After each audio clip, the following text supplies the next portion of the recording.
వికసిత్ భారత్ లక్ష్యంగా భాగంగా ఇవాళ ఢిల్లీలో నారీ శక్తి వందన సమ్మేళనం జరగనుంది. ఈ కార్యక్రమానికి ప్రధాని నరేంద్ర మోదీ హాజరై మహిళలను ఉద్దేశించి ప్రసంగించనున్నారు. ఢిల్లీలోని విజ్ఞాన్ భవన్లో జరిగే ఈ కార్యక్రమంలో భాగంగా ఉదయం 11 గంటలకు ప్రధాని మోడీ ప్రసంగం ఉంటుంది. వివిధ రంగాలకు చెందిన ప్రభుత్వ, విద్య, విజ్ఞాన, క్రీడలు, వ్యాపార, మీడియా, సామాజిక సేవ, సాంస్కృతిక రంగాల మహిళా ప్రతిభావంతులు హాజరవుతారు. వికసిత్ భారత్ 2047 లక్ష్యానికి మహిళా ఆధారిత అభివృద్ధి కీలకమని ఈ సమ్మేళనం ద్వారా తెలియజేయనున్నారు ప్రధాని మోడీ. పార్లమెంట్ నుంచి పంచాయతీల వరకు అన్ని స్థాయిల్లో మహిళల భాగస్వామ్యం పెరగాలనేది ఈ కార్యక్రమం యొక్క ప్రధాన ఉద్దేశం.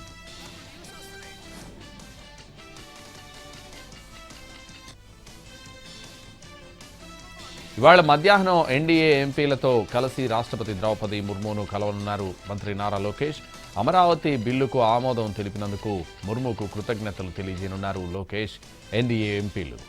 అందుకోసం నిన్న రాత్రి ఆయన ఢిల్లీకి చేరుకున్నారు. లోకేష్కు టీడీపీ ఎంపీలు స్వాగతం పలికారు.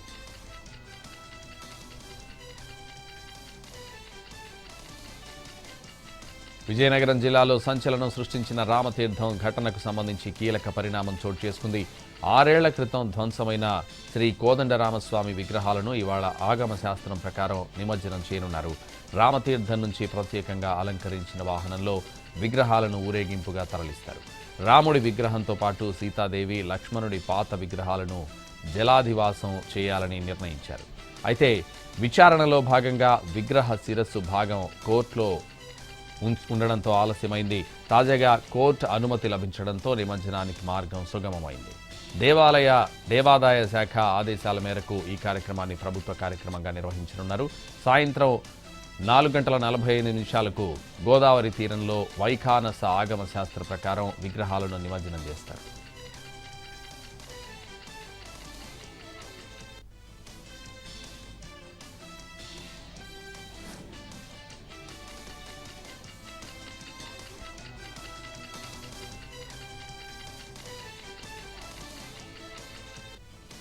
బీఆర్ఎస్ను మళ్లీ టీఆర్ఎస్గా మార్పు చేసే అంశాన్ని పరిశీలిస్తామని ఆ పార్టీ కార్యనిర్వాహక అధ్యక్షుడు కేటీఆర్ అన్నారు. తమకు పొత్తులతో కలిసి రాదని, కుదరదని వ్యాఖ్యానించారు. గతంలో తాము కొన్ని చిన్న తప్పులు చేశామని తెలిపారు. అప్పుడు ప్రజలకు, నాయకులకు మధ్య దూరం పెరిగిందని, గతంలో జరిగిన తప్పులపై అధ్యయనం చేశామని అన్నారు. లోపాలను సరిదిద్దుకుంటామని చెప్పారు. ఈసారి వచ్చేది బీఆర్ఎస్ఏనని, కేసీఆర్ మళ్లీ సీఎం అవుతారని ధీమా వ్యక్తం చేశారు.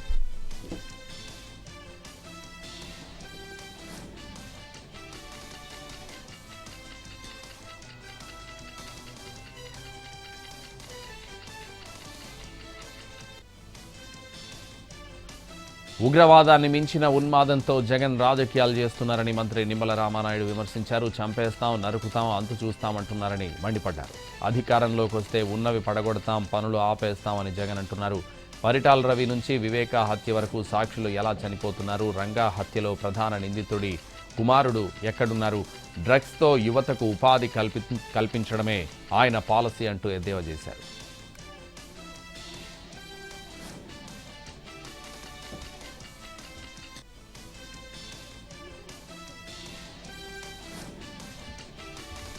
కూటమి ప్రభుత్వంపై మాజీ మంత్రి అంబటి రాంబాబు ఫైర్ అయ్యారు. కాపులకు జరుగుతున్న అన్యాయంపై డిప్యూటీ సీఎం పవన్ నోరు విప్పాలని డిమాండ్ చేశారు. పవన్ కళ్యాణ్ అండతోనే టీడీపీ అధికారంలోకి వచ్చిందన్నారు. కాపు కార్పొరేషన్ వల్ల కాపులకు జరుగుతున్న మేలు ఏంటని ప్రశ్నించారు అంబటి.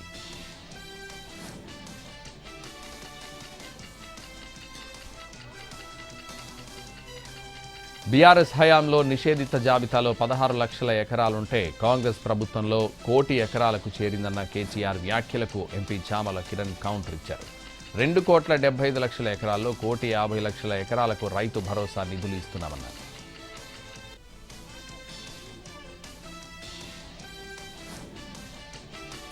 కాళేశ్వరం ప్రాజెక్టులో భాగంగా నిర్మించిన మేడిగడ్డ, సుందిళ్ల, అన్నారం బ్యారేజీల పునరుద్ధరణపై మంత్రి ఉత్తమ్ కీలక ఆదేశాలు జారీ చేశారు.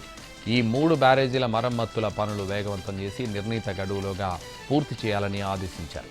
పునరుద్ధరణ పరీక్షపై ఆఫ్రీ ఇండియా ప్రతినిధులతో రివ్యూ నిర్వహించారు. ఈ సందర్భంగా ఆఫ్రీ ఇండియా, ఐఐటి ముంబైకి డిజైన్ల బాధ్యతలు అప్పగించారు. డిజైన్లను సెంట్రల్ వాటర్ కమిషన్కు పంపాలని నిర్ణయించారు. మరమ్మత్తు పనుల కోసం స్టీరింగ్ కమిటీ ఏర్పాటు చేయాలని ఇప్పటికే సీఎం సూచించారు. మేడిగడ్డను కనీసం పాక్షికంగానైనా వాడుకలోకి తీసుకురావాలని లక్ష్యంగా పెట్టుకున్నామని చెప్పారు. National dam safety authority, vigilance commission ఇప్పటికే పునాదులు, డిజైన్, ప్లానింగ్లో తీవ్రమైన లోపాలను గుర్తించాయన్నారు. 3 బ్యారేజీల్లోనూ ఒకే రకమైన సమస్యను వారు గుర్తించినట్టు చెప్పారు.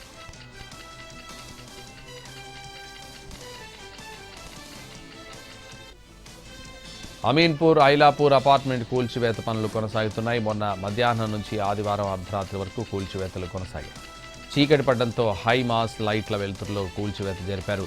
ఒక భారీ బాహుబలి యంత్రం, మరో 2 ప్రొక్లైనర్ యంత్రాలతో అపార్ట్మెంట్ డిమాలిషన్ పనులు కొనసాగిస్తున్నారు. పక్కనే మరో భారీ అపార్ట్మెంట్ ఉండడంతో ఆ భవనానికి ఎఫెక్ట్ అవ్వకుండా నిదానంగా కూల్చివేత పనులు సాగిస్తున్నారు. ఇప్పటివరకు ఒకవైపు పూర్తిగా నేలమట్టం చేయగా మరోవైపు కూల్చివేత పనులు కొనసాగుతున్నాయి.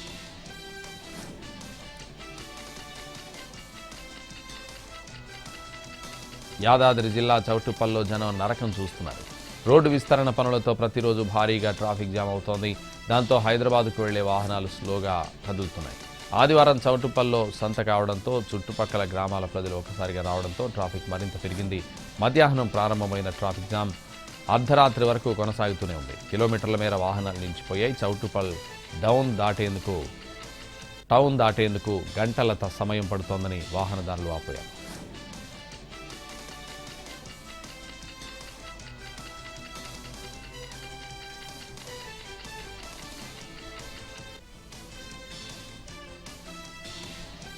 హైదరాబాద్ బేగంపేట యాక్సిస్ బ్యాంక్ బ్రాంచ్లో భారీ మోసం వెలుగులోకి వచ్చింది. ఈ కేసులో బ్యాంక్ మేనేజర్ వెంకట్రమణను పంజాగుట్ట పోలీసులు అరెస్ట్ చేశారు.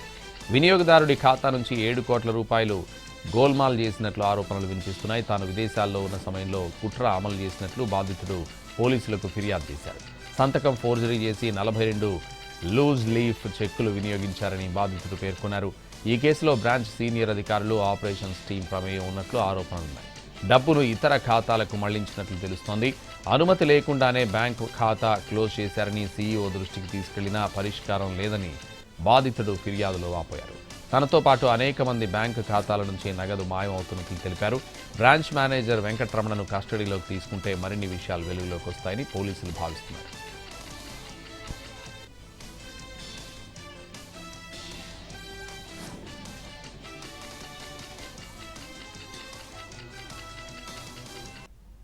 ప్రపంచ క్వాంటమ్ డేను పురస్కరించుకుని ఓ కీలక ఘట్టానికి ఆంధ్రప్రదేశ్ వేదిక కానుంది. అమరావతి క్వాంటమ్ వ్యాలీలో భాగంగా రేపు ఎస్ఆర్ఎం యూనివర్సిటీ మేధా టవర్స్లో 2 వేర్వేరు క్వాంటమ్ కంప్యూటర్ టెస్ట్ బెడ్స్ను ముఖ్యమంత్రి చంద్రబాబు ప్రారంభించనున్నారు.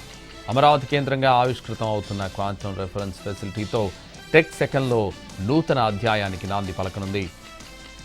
గన్నవరంలోని మేధా టవర్స్తో పాటు రాజధానిలోని ఎస్ఆర్ఎం యూనివర్సిటీ క్యాంపస్లో ఏర్పాటవుతున్న 1S 1Q పేరిట 2 వేర్వేరు క్వాంటమ్ టెస్టింగ్ రెఫరెన్స్ ఫెసిలిటీలను ముఖ్యమంత్రి ఆవిష్కరించనున్నారు.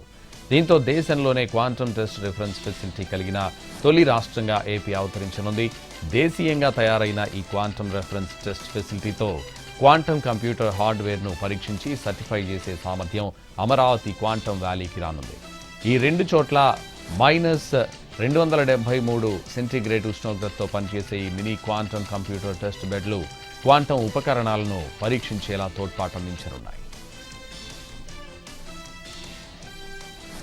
ఏపీలో జనగణనకు సహకరించాలని ప్రజల్ని కోరింది ప్రభుత్వం. 1948 జనగణన చట్ట ప్రకారం ప్రజల విధులు, బాధ్యతలు వెల్లడిస్తూ ఉత్తర్వులు జారీ అయ్యాయి. మార్చి 12న కేంద్రం ఇచ్చిన సర్క్యులర్ మేరకు ఉత్తర్వులు జారీ చేసింది సర్కార్. జనగణనకు వచ్చే సిబ్బందికి ప్రజలు తప్పనిసరిగా సహకరించాలని సూచించింది. నిబంధనల ప్రకారం జనగణన సిబ్బందికి ప్రశ్నలు అడిగే అధికారం ఉందని జీవోలో స్పష్టం చేసింది. జనగణన కోసం వచ్చే సిబ్బందిని ఇళ్లలోకి అనుమతించాలని సూచించింది. ఇళ్లకు మార్కింగ్ చేసేందుకు, నంబర్లు వేసేందుకు అనుమతించాలని, అదేవిధంగా జనగణన అధికారులు తెచ్చే పత్రాల్లో తమ వివరాలు నింపాలని కోరింది. ప్రభుత్వం జనగణన అధికారుల్ని అడ్డుకున్నా, తప్పుడు సమాధానాలు ఇచ్చినా జరిమానాలు ఉంటాయని స్పష్టం చేస్తోంది. జనగణన ఉద్దేశించి కార్యాలయాల్లో అక్రమంగా చొరబడిన చర్యలు తీసుకుంటారు. జనగణన కోసం సేకరించిన వివరాలు పరిశీలించే అధికారం ఎవరికీ లేదని ప్రభుత్వం స్పష్టం చేసింది. శ్రీశైలం దేవస్థాన ఉద్యోగుల పనితీరు మెరుగుపరిచేందుకు ప్రత్యేక శిక్షణ కార్యక్రమం నిర్వహించారు. మర్రి చెన్నారెడ్డి మానవ వనరుల అభివృద్ధి సంస్థ విశ్రాంత ఫ్యాకల్టీ శివప్రసాద్ ఆధ్వర్యంలో జరిగిన ఈ శిక్షణలో ఆలయ ఈఓ శ్రీనివాసరావు పాల్గొన్నారు. ఉద్యోగుల ప్రవర్తన నియమావళి, క్రమశిక్షణ, ఫండమెంటల్ రూల్స్, కార్యాలయ నిర్వహణ వంటి అంశాలపై ఉద్యోగులకు అవగాహన కల్పించారు.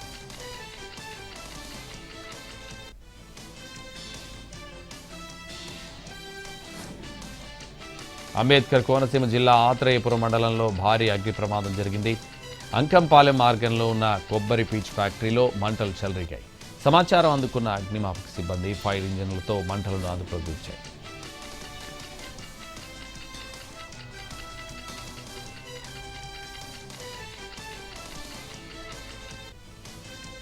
ఎన్టీఆర్ జిల్లా కీసర టోల్గేట్ వద్ద జరిగిన BMW కార్ ప్రమాదంలో కీలక విషయాలు వెలుగులోకి వస్తున్నాయి. ట్యాంకర్ డ్రైవర్ మితిమీరిన వేగం, నిర్లక్ష్యం కారణంగానే ప్రమాదం జరిగినట్టు ప్రాథమికంగా నిర్ధారించారు పోలీసులు. ప్రత్యక్ష సాక్షులు సీసీటీవీ ఫుటేజ్ పరిశీలించిన తర్వాత ట్యాంకర్ డ్రైవర్దే తప్పని తేల్చారు. బ్రేక్ ఫెయిల్, ఓవర్ వెయిట్ అంశాలపై ట్యాంకర్ను ఘటనా స్థలం నుంచి పక్కన పెట్టిన తర్వాత తప్ప గుర్తించలేమని చెబుతున్నారు ఆర్టీఐ అధికారులు. మధ్యాహ్నం నుంచి చేసిన ప్రయత్నం విఫలమైంది. ట్యాంకర్ బోల్తా పడి ఉండడంతో పూర్తి స్థాయిలో మరో ట్యాంకర్లోకి లోడ్ చేయడం కష్టమవుతోంది. ట్యాంకర్ను పైకి లేపిన తర్వాతే అన్లోడింగ్ ప్రక్రియను ప్రారంభిస్తామని టోల్గేట్ సిబ్బంది కార్మికులు తెలిపారు. రాత్రి ట్యాంకర్ను లేపితే ట్రాఫిక్ జామ్ ఏర్పడే అవకాశం ఉందన్నారు కార్మికులు. దీంతో రేపు ఉదయం క్రేన్ల సహాయంతో బోల్తా పడిన ట్యాంకర్ను పైకి లేపేందుకు టోల్గేట్ సిబ్బంది అనుమతించారు.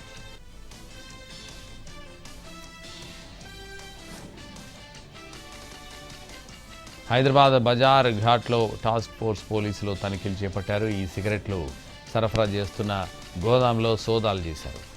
ముంబై, ఢిల్లీ నుంచి సిగరెట్లు తెప్పించి నగరంలో చలామణి చేస్తున్న ముఠా అటకట్టించారు. 6 సభ్యుల ముఠాను అదుపులోకి తీసుకున్నారు టాస్క్ ఫోర్స్ పోలీసులు. విద్యార్థులే టార్గెట్ చేసుకుని ఈ సిగరెట్లు సరఫరా చేస్తోంది.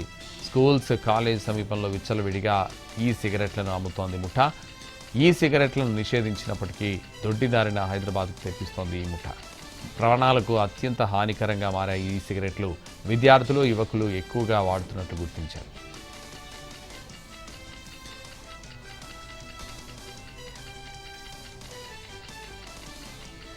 పార్లమెంట్లో మహిళా రిజర్వేషన్ల చట్ట సవరణ బిల్లుకు విపక్షాలు సహకరించాలని ప్రధాని మోడీ విజ్ఞప్తి చేశారు. ఏప్రిల్ 16, 17, 18 తేదీల్లో జరిగే పార్లమెంట్ ప్రత్యేక సమావేశాలకు అన్ని పార్టీల పార్లమెంట్ సభ్యులు హాజరై ఏకగ్రీవంగా బిల్లును ఆమోదించాలని ప్రధాని మోదీ కోరారు. 2029 లోక్సభ ఎన్నికల్లో మహిళలకు 33% రిజర్వేషన్లు కల్పించాలని అన్ని పార్టీలు మద్దతు ఇవ్వాలని ప్రధాని మోడీ కోరారు. మహిళా బిల్లు ఆమోదానికి ఏకాభిప్రాయ సాధన కోసం కృషి చేయాలంటూ అన్ని రాజకీయ పక్షాలకు ప్రధాని పిలుపునిచ్చారు. ఈ మార్పులు భారతదేశ వ్యాప్తంగా ఉన్న మహిళల ఆకాంక్షలను ప్రతిబింబిస్తున్నాయని, వీటిని కేవలం శాసనపరమైన ప్రక్రియ అని పిలవడం తక్కువ చేసి చెప్పడమే అవుతుందని అన్నారు. పార్లమెంట్ ప్రత్యేక సమావేశాల కోసం బీజేపీ ఎంపీలకు విప్ జారీ చేశారు. ఈ నెల 16, 17, 18 తేదీల్లో ప్రత్యేక పార్లమెంట్ బడ్జెట్ సమావేశాలు జరగనున్నాయి. 3 రోజుల పాటు జరిగే ఈ సమావేశాలకు లోక్సభ, రాజ్యసభలోని పార్టీ సభ్యులు తప్పకుండా హాజరు కావాలని 3 లైన్ విప్ జారీ చేసింది బీజేపీ. ఈ సమావేశాల్లో మహిళా రిజర్వేషన్ల చట్ట సవరణ బిల్లుతో పాటు కీలక బిల్లులు తీసుకురానుంది కేంద్రం.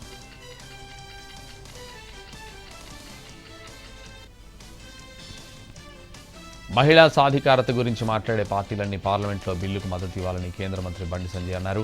మహిళా బిల్లును వ్యతిరేకించే పార్టీలకు మహిళలు బుద్ధి చెబుతారన్నారు. మహిళలకు చట్టసభల్లో రాజకీయ రిజర్వేషన్లు దశాబ్దాల నాటి కళ అని, మహిళా రిజర్వేషన్ బిల్లుతో 33% రిజర్వేషన్లు కల్పించడం చరిత్రాత్మకమని చెప్పారు. కర్ణాటక కాంగ్రెస్లో పదవుల పందారం మరోసారి తెరపైకొచ్చింది. మంత్రి పదవుల కోసం సుమారు 30 మంది సీనియర్ ఎమ్మెల్యేలు ఢిల్లీ బాటపట్టారు.